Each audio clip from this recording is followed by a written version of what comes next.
Good morning. I'm Richard Ferrer, the editor of the Jewish News, and it is my pleasure and privilege to welcome such an esteemed audience to this, the second UK-Israel Shared Strategic Challenges Conference, brought to you in association with our partners BICOM. When I opened the inaugural conference back in 2015, I promised that this was going to be the start of a conversation. Today is evidence that we are serious about delivering on that commitment. After the last event, many of you were kind enough to get in touch with your thanks and encouragement for us to continue to develop this area, which you told us fills an important gap on the UK-Israel policy scene. We all share a common interest in a region that never stands still. That's why our conversation has not stood still. When we last met, the world looked like a very different place. While today's discussion will cover the impact of Trump and Brexit on the region, we will also revisit the conversations of 2015 on Iran and the peace process, which are both in a very different place today. The Iran nuclear deal has been in effect for more than a year, and Tehran's intervention in regional conflicts has intensified. As the Trump administration prepares to enter the White House and the US's regional role is under threat as never before, Russian influence is on the rise. At home, our UK government is reshaping foreign policy ahead of leaving the EU.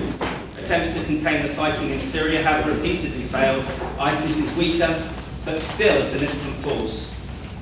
Israel and the Palestinians seem further from any kind of agreement, yet Israel is deepening its ties with Sunni Arab states. New ideas are emerging beyond the traditional two-state solution. Today's agenda will address all of this and much more. We will shortly hear from Middle East Minister Tobias Ellwood and Israel's Ambassador to the United Kingdom, Mark Regev. New Home Secretary Amber Rudd will address the threat of radicalisation and terror.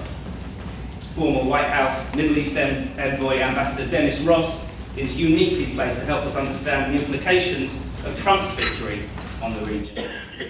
And all this before we even begin to engage with the wealth of expertise on our policy panels. I'm also delighted that we're going to hear from leading experts on the rapidly growing area of UK-Israel high-tech collaboration, a good news story amid the gloom. We will also showcase some of the most innovative ideas and plans to kick-start negotiations. I am particularly proud to be able to welcome His Excellency the Ambassador of Jordan, who will add an important dimension to our discussions.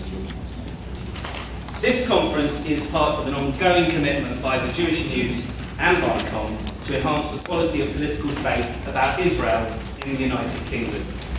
As a newspaper and a research centre, both of today's main organisers are dedicated to objectivity and balance.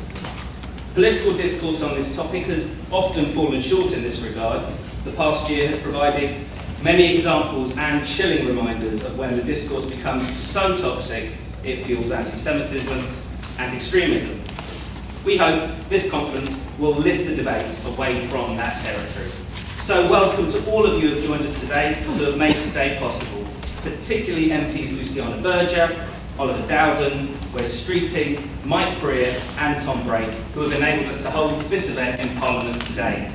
I'd also like to thank Jewish News owner Leo Noe, an outstanding leader of our community whose support for the newspaper and events like this we are extremely grateful for.